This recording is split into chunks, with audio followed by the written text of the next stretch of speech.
आयुष्मान भव। हमारी योजना का पहला चरण संपूर्ण हो गया है तारकासुर। तुम्हारे पुत्र ने शिव को अपना बंदी बना लिया है। अब तुम्हें दूसरे चरण का कार्य पूर्ण करना होगा। परंतु आचार्य, मैं तो इस नागपाश के जकरण में अनंत अंतरिक्ष के चक्कर लगा रहा हूं। भला मैं क्या कर सकता हूं? संपूर्ण संसार को अपने ताप से जीवन देने वाला सूर्य, वो भी तो इसी अंतरिक्ष में है तारकासुर। सारा विश्व उसी की ऊर्जा पर निर्भर है। तारकासुर, अगर तुमने सूर्य को अपने शरीर से ढक दिया तो संपूर्ण संसार में हाहाकार मच जाएगा और सूर्य के बिना यह संपूर्ण संसार एक विशाल हिमखंड में परिवर्तित हो जाएगा। जीव जंतु सभी काल के ग्रास बन जाएंगे और उसके बाद शिव को अंततः इसमें हस्तक्षेप करना ही पड़ेगा। शिव को इस कार्य में कठिनाई ही क्या है आचार्य? वो तो यह कार्य एक क्षण में कर दे और फिर जिस परिणाम की अपेक्षा आपको है वैसा कुछ नहीं होगा। हम जानते हैं तारकासुर कि शिव को यह कार्य करने में एक क्षण भी नहीं लगेगा,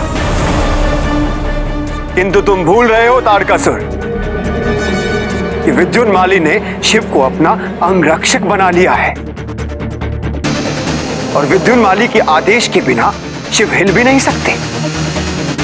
देखा तारकासुर, हमने तुम्हारी पराजय को कैसे विजय में परिवर्तित कर दिया है।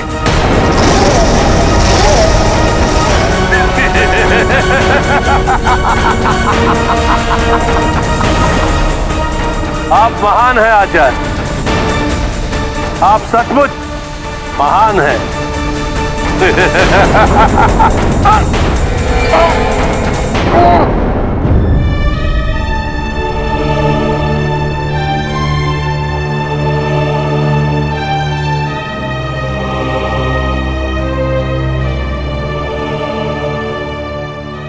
तुम्हारे स्वामी कहाँ है नंदी? मैंने उन्हें ढूंढने का बहुत प्रयत्न किया, किंतु वो कहीं नहीं मिले माता। बिना किसी को सूचित किए कहाँ जा सकते हैं वो?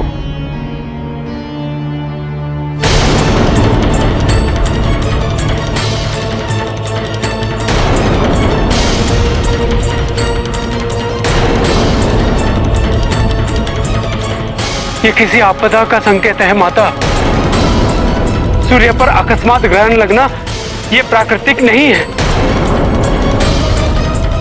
अवश्य ही किसी असुर की दृष्टता है। अब केवल महादेव का स्मरण करने से ही ये विपत्ति टल सकती है माता।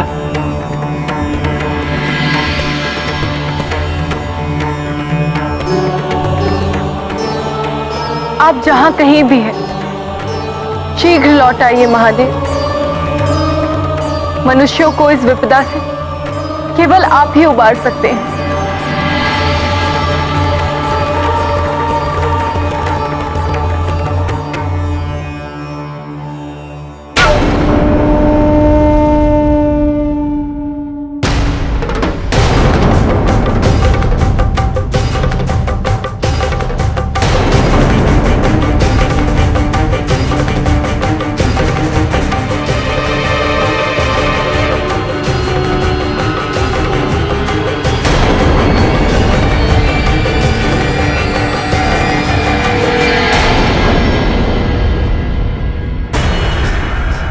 ऊपर क्या देख रहे हैं महादेव? देख रहा हूं कि दुष्कर्मी कोई ना कोई हल ढूंढ ही लेता है अपने दुष्कर्म के क्रियान्वयन हेतु। आपने मेरे पिता को बंदी बनाकर बहुत बड़ी भूल की है महादेव। अब आप धरतीवासियों की चीख पुकार सुन तो सकते हैं, परंतु कुछ कर नहीं सकते। अब बस देखते जाइए कैसी त्राही त्राही मस्ती है धरती पर। हाँ, एक मार्ग अवश्य है मुक्ति का। आप अपने वचन से मुक्त हो सकते हैं। कहिए, मुक्त होने की इच्छा है?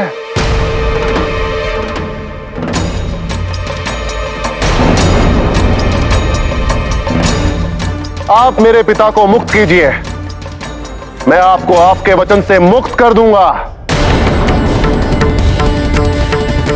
मेरा प्रस्ताव स्वीकार है महादेव? उत्तर क्यों नहीं दे रहे महादेव? कहीं आपकी चुप्पी का अर्थ ना तो नहीं? तो ठीक है, यहां पर खड़े होकर पहरा दीजिए।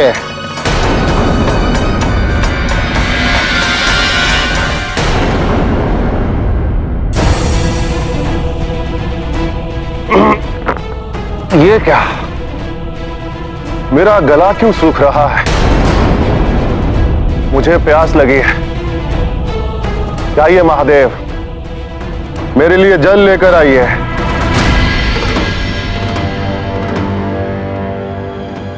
जाइए।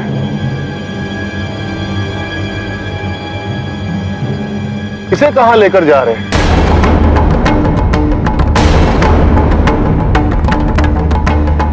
आप बस जल लेकर आइए। जाइए।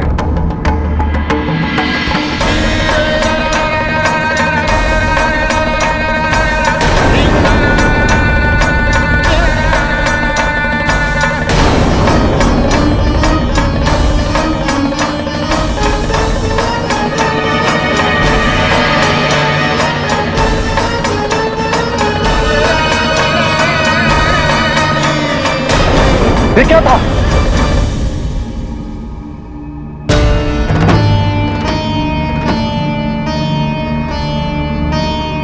मेरे और आदिशक्ति के अतिरिक्त त्रिशूल के भार का कोई वहन नहीं कर सकता।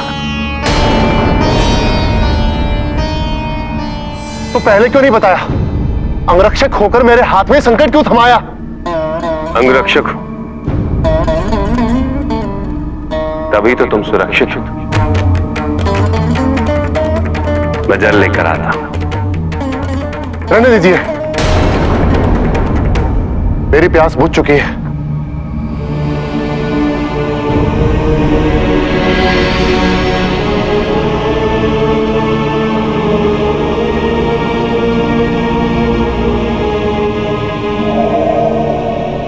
सती, आप आ गए महादेव।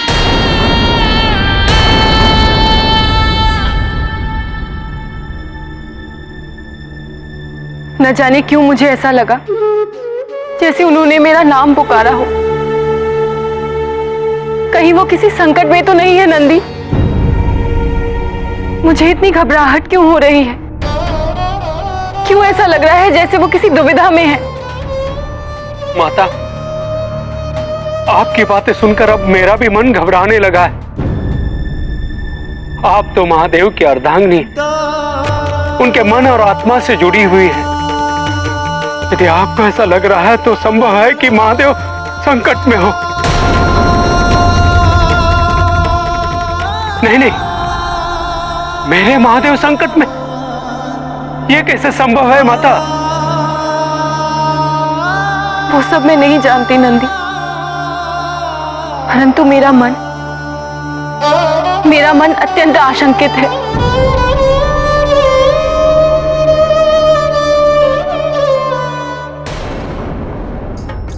अपनी मूर्खता से एक राक्षस के अंगरक्षक बन गए महादेव।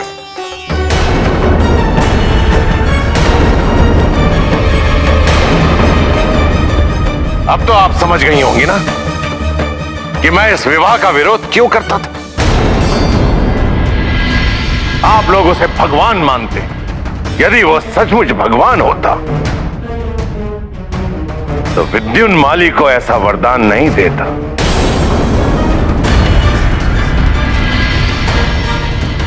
क्या मेरे आराध्य विष्णु ने कभी किसी को ऐसा वरदान दिया है? कदापि नहीं। प्रजापति, भक्त की भक्ति से प्रसन्न होकर उन्हें वरदान दे देना ये तो महादेव का स्वभाव है, किंतु महादेव के हर वरदान के पीछे एक उद्देश्य छिपा होता है।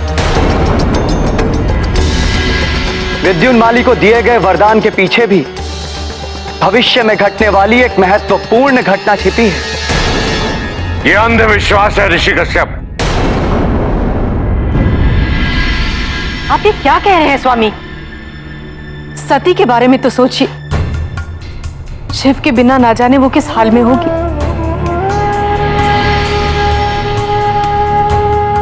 उसे हमारे सहारे की आवश्यकता है, मनोबल की आवश्यकता है। हम सबको उससे मिलने कैलाश अवश्य जाना चाहिए। कोई कैलाश नहीं जाएगा। सती ने मेरी इच्छा के विरुद्ध शिव को अपना वर चुना है। अपने चयन का परिणाम उसे स्वयं भुगतना हो। यह समय यज्ञ की तैयारी का है, ना कि सती के पास जाने का।